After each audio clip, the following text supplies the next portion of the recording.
الله تعالى خلقك حتى ينظر في هذه اللحظات ماذا تعمل، وإلا الله مو لسواد عينك خالقك.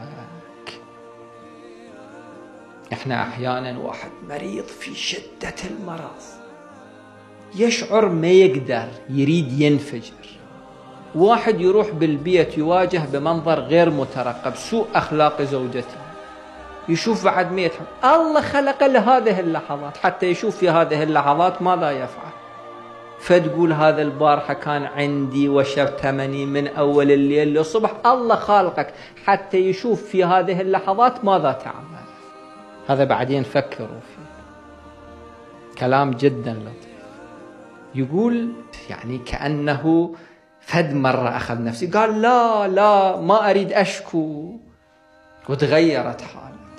واحد إذا راح إلى تلك العوالم بعد كل الدنيا أصلا تفكيره يصير نمط آخر، تعامله يصير نمط آخر. اللي يفكر في